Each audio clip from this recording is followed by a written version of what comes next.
All right, now let's move to our first interview of the day. In recent times, the subject of mental health has been on the front burner globally. A person's mental health encompasses emotional, psychological, and social well-being, influencing cognition, perception, and behavior of that individual. Many people struggle with the state of their mental health as it could be affected by a myriad of factors. A film that explores this and other concepts is set to hit the screens soon. A Life Coach is produced by Patricia Bebia. She is the president of Diamond Plus Media. She has directed and produced over 15 television programs, including The Visionaries, The Golden Button, and Standing Ovation. Patricia is the writer and director of the drama series Omabela Palace and the multiple award-winning feature film The Life Coach, which is receiving international acclaim. Thank you very much, Patricia, for joining us at this time. Thank you for coming. All right. So, yeah, thanks for having me. All right. So I know that it's past like 2 a.m. in where you are, and thank you so much for waking up at this time to have this interview. Of course, looking at the Life Coach, why did you decide to touch on this kind of subject? You know, mental health is an issue that is almost a taboo and is often avoided, but many people are dealing with this issue of mental health and suffering. And I believe in the transformative power of the media. So I wanted to make a movie that will not just help us normalize these conversations, but to help people to know that they're not alone and to pursue a journey of healing, of authenticity, and also of taking advantage of the redemptive power of love and authentic human connections. This story is a story that will grip you. It's suspense-filled. It has a love story in there too. So even though it's treating very complex subject matter, it's not preachy. People are still going to be entertained. They going to really, find a lot of solace in seeing some of the struggles that the characters are going through and how they're dealing with them and overcoming them. It resonates with a lot of people. I just want to tell a story that will, transform, that will inspire, and also help people to heal. Tell us about the story. You said it's suspense-filled. It has a love story in there. Tell us more about this movie. Well, this movie, The Life Coach is the title. It's about this young man, Gary Johnson, who is very popular, kind of crushing it and doing a lot of great stuff, changing other people's lives. But he was dealing with his own personal demons, and he had mental illness, which was stemmed from his childhood trauma because he was terribly abused by his father. In the meantime, he makes a connection with this lady on social media, and through this connection, his life is put in the forefront, and he becomes really scared that the world may get to know his struggles. And so this forces him to face a journey of authenticity and personal acceptance. And at the same time, he has to pick between two women and to get to that level of exploring the redemptive power of love to make his life not just better, but to also be able to face some of the challenges that he's dealing with. So looking at producers like you and looking at the film industry in general, are we actually doing enough when it comes to talking about these kinds of situations when we try to create a craft narrative by talking about issues of mental health, female genital mutilation, and other issues that needs to be put on the front burner? Do we do quite a lot? Are we doing well in talking about these issues? The film industry is really evolved over time, especially Nollywood, and Africans are generally very good, storytellers. I mean, we are really amazing storytellers. It's in our culture. I mean, folklore is something that's been with us forever. But I think as filmmakers, we have a responsibility not just to tell stories that entertain, but to challenge societal norms, to break stereotypes, and to shed light on issues like mental health and self-acceptance and other issues that plague us as a society. And I know as a culture, as a people, a lot of times we get carried away by foreign interference in our storytelling.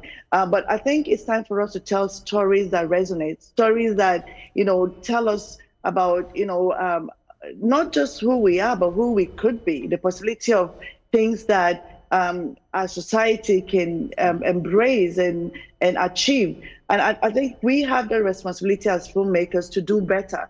And I must say that there are a lot of great filmmakers in Nollywood that I personally admire. And Nollywood is, really making a big impact in the film industry worldwide, wherever you go. Nollywood stars are known. I was at the Bahamas International Film Festival the other day. As soon as I said I was Nigerian, people began to tell me how they love African movies, how they love Nollywood movies.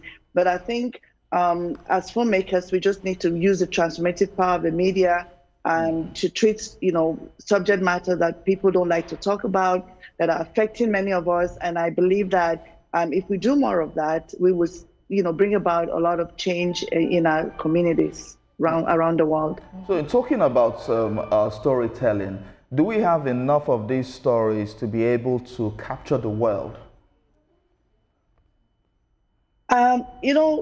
In terms of telling stories that resonate, I believe that it is incumbent on us as filmmakers to ensure that we don't get carried away by what is popular. When I decided to make this film, a few people told me, the issue of mental health is quite heavy, and people may not accept this the way you expect them to. People want to, watch love stories. They want to watch, things, topics that are really comfortable and easy to deal with. But I, made up my mind that I was going to treat this topic. I know the whole thing about storytelling is that it's an art. So we're talking about serious subject matters, but guess what? Wherever this film has screened, it's won Audience Choice Award. Here in Canada at CTFF, it won Best Actor in Paris, Best Director for Inspirational Film in London. It just won yesterday in Milan, Italy. So yes, so it's won so many awards, but it's treating, very serious subject matter. So as creatives, our job is to find a way to still entertain, inspire, and have a suspense-filled and dramatic, film at the same time, telling stories that treat subject matters that can change lives, that can inspire people, that can transform. I think we don't tell enough of these kinds of stories, and I believe that we have an opportunity here to, take advantage of the platforms that we have to make sure that we're changing society in a positive way. Okay, you mentioned that the issue of mental health can be heavy and truthfully actually can be really challenging. I want to ask, do you have a personal connection to the story of the protagonist? Have you maybe had a family member that had these kinds of struggles that inspired you to make this kind of movie? Yes, and let me say that mental health, mental challenge or challenges it's like a spectrum, and there is no single person that once in their lifetime will not experience a mental challenge. So taking care of your mental health is like taking care of your health. You brush your teeth to have a healthy mouth, right? And you shower, you eat to be healthy. We have to take care of our mental health the same way. Yeah. But I think this topic is one that a lot of people shy away from. But personally, I have a few family members that are dealing with, this issue of mental health. And I have seen firsthand how this can affect someone who has a huge potential and how it can cripple lives, not just of the people affected, but their family members who have to take care of them, who have to, ensure that they're around so they don't hurt themselves.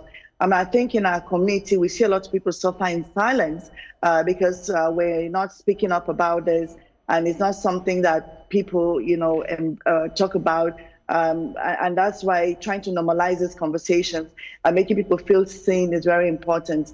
My father, for instance, had some challenges as a child, which, he was a very quiet man. But now that I look at, what he went through when he was younger and how he navigated his life, it affected us, the children, because he wasn't a very cheerful man. He was loving, the best father anyone could have ever had. But because of some of the trauma he went through, it affected his so he loved us through his trauma, pretty much. So we all dealing with one or two things at different times of our lives. And I think, trying to figure out the different forms of mental health and how it affects our community is very important. Right. But yes, this is something that has been with me and some members of my family. All right, we were actually expecting that Linda Osifo will be here, but well, maybe some unforeseen circumstance would have led her not being here at this time. But Patricia, baby, I thank you so much for talking to us. Linda Osifo is present. Oh, okay. Thank you very much, Patricia, for talking to us at this time. We do hope that we'll get to talk more about this in subsequent programs. Thank you so much.